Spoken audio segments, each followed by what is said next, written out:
4PM news network में दोस्तों आपका स्वागत है। मैं हूं आपके साथ राशिद ज़हीर। गुजरात एक ऐसी ज़मीन जो मोदी जी के लिए बड़ी आसान है। तीसरे चरण में चुनाव होने जा रहा है और 26 की 26 सीटों पे बताया जा रहा है कि एक साथ ही चुनाव हो जाएगा। ऐसा सुनने में आया, कन्फर्म बात भी बताते हैं। लेकिन दोस्तों, क्या गुजरात की ज़मीन उतनी ही मुलायम है मोदी जी के लिए जितनी पहले थी? राजपूतों का एक आंदोलन और वहाँ के एक बड़े नेताओं के मुंह से राजपूत जमात के बारे में जो कहा गया है, वो राजपूत समाज तमाम, दलित और भाजपा की अंतर्कलह गुजरात में इस बार मोदी जी को कई सीटों पर नुकसान पहुंचाने जा रही है। राजनीतिक पंडित कह रहे हैं 4 से 5 सीटों पर हो जाएगा, कोई कहता 3 पर हो जाएगा। लेकिन 100% जो प्रदेश मोदी जी को जिताता रहा है, वहाँ पर अगर 3 या 4 या 5 या 6 या 7 या 8 सीटों का नुकसान हो जाता है तो ये बहुत बड़ा नुकसान है, क्योंकि नुकसान पहले से होता आ रहा है। मैं आपको थोड़ा सा राजपूतों के बारे में बताऊंगा। नुकसान पहले से होता आ रहा है। 190 सीटें जो पिछली चुनाव हो चुके हैं, इसमें लगभग अगर सिर्फ भारतीय जनता पार्टी की आप बात करेंगे तो 94 सीटें भारतीय जनता पार्टी के पास थी।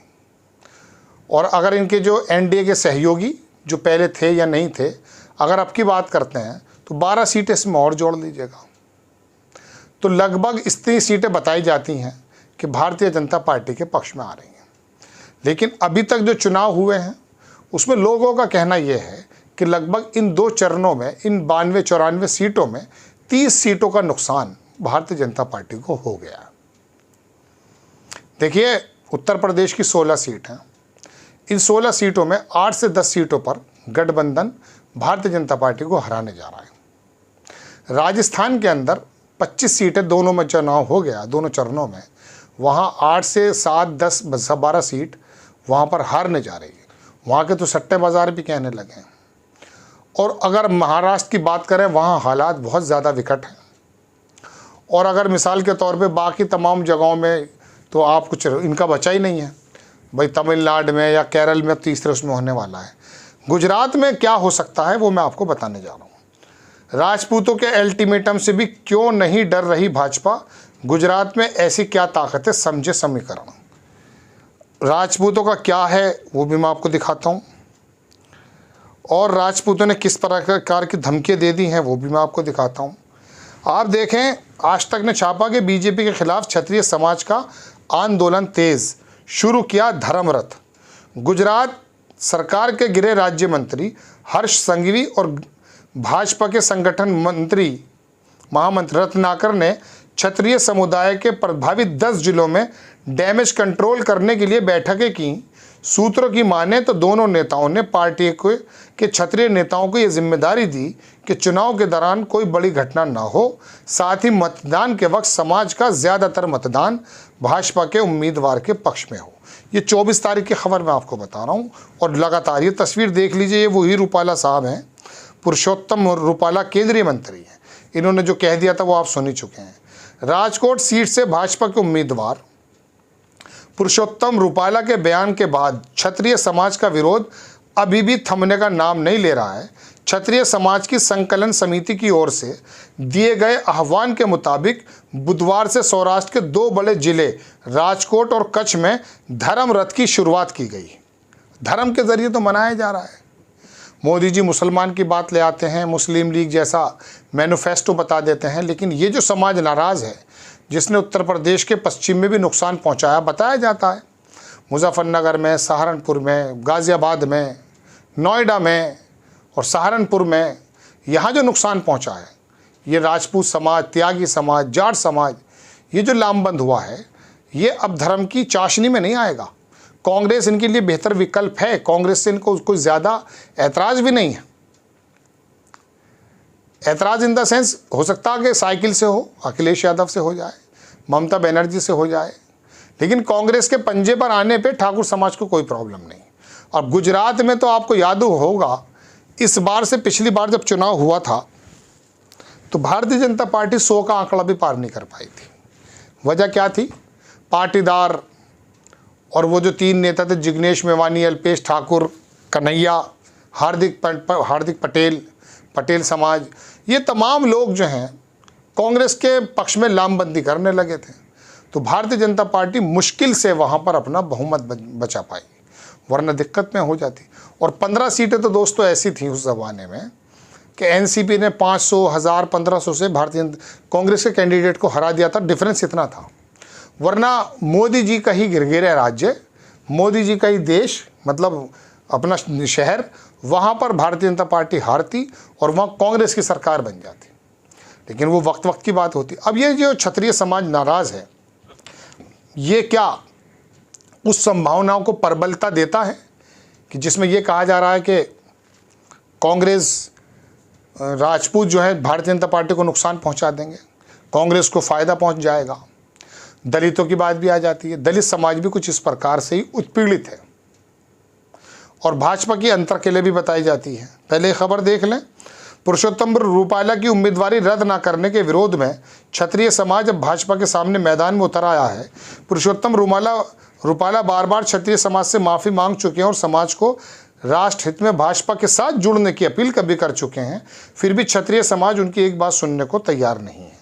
वहीं दूसरी ओर कांग्रेस गुजरात सरकार के गृह राज्य मंत्री हर्ष संघवी और ये तमाम लोग, मैंने आपको बताया 10 जिलों में डैमेज कंट्रोल करने के लिए बैठकें कर रहे हैं और जिम्मेदारी सौंप दी है, लेकिन वो मानने को तैयार नहीं है। एक तो है फैक्टर ये, दूसरी देख लीजिए, युवाओं में दिख रहा है बीजेपी के खिलाफ रोष।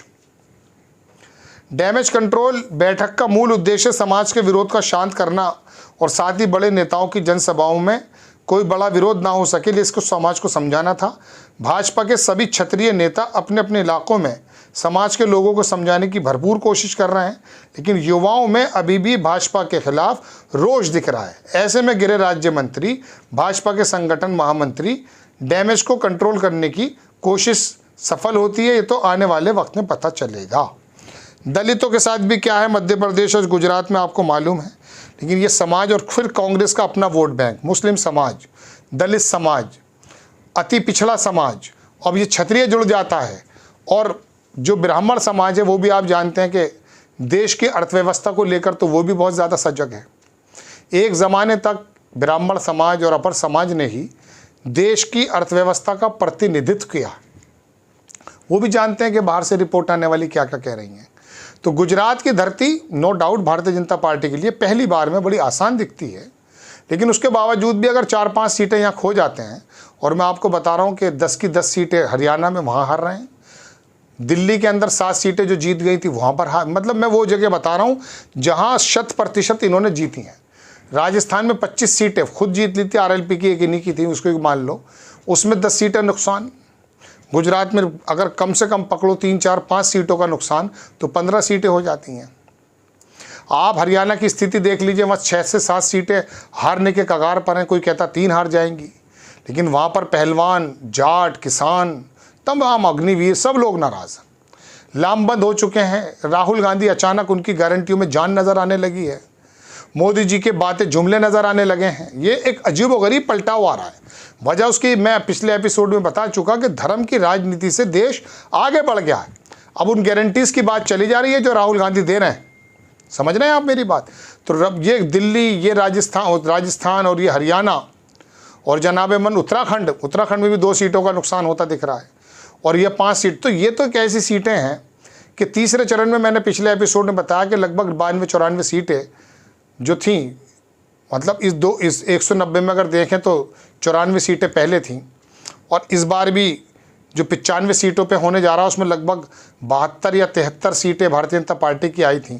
ये तमाम नुकसान अगर हो रहा है तो आप अंदाज़ा कर लीजिए कि भारतीय जनता पार्टी के लिए तीसरा चरण शायद आखिरी चरण ना हो जाए, क्योंकि ये जो वोट होने जा रहे हैं ना उत्तर प्रदेश के कुछ इलाकों में, वहाँ तो वैसे भी अखिलेश का बहुत दखल है। बदायूं में, संभल में, एटा में, फिरोज़ाबाद, कन्नौज, ये तमाम जगहों पे जो चुनाव होने जा रहे हैं, यहाँ पर तो वैसे भी समाजवादी का वर्चस्व है।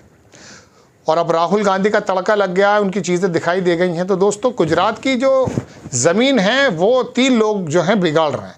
दलित, वहाँ पर रोष है, कई सारे आपने घटनाएं सुन चुके हैं। अपर समाज के खिलाफ जो ये जाति सर्वेक्षण की बात आई है, उसमें ये जो पिछड़ा समाज है, ओबीसी समाज है, अति पिछड़ा समाज है, ये राहुल गांधी की उस गारंटी को पसंद कर रहा है। मध्य प्रदेश में महिलाएं शिवराज को पीछे डालने की वजह से नाराज हैं। तो गुजरात की स्थिति अगर 4-5 सीटों में हार जाती है तो मुझे तो कोई मुज़ायका नज़र नहीं आता इसमें।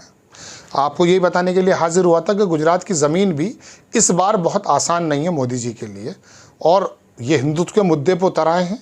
लेकिन फिर भी राहुल गांधी के वो मुद्दे जो न्याय यात्रा के दौरान या अपनी यात्राओं के दौरान उन्होंने अपने मैनिफेस्टो में रखे हैं, वो लोगों के सामने थोड़ा सा बात का चर्चा का विषय बने हुए हैं। आपको खबर कैसी लगी अपनी राय कमेंट्स बॉक्स में ज़रूर दीजिएगा। चैनल को सब्सक्राइब कीजिएगा, शेयर कीजिएगा। नेक्स्ट टाइम मैं किसी खबर के साथ हाजिर हो जाता हूँ। जय हिंद।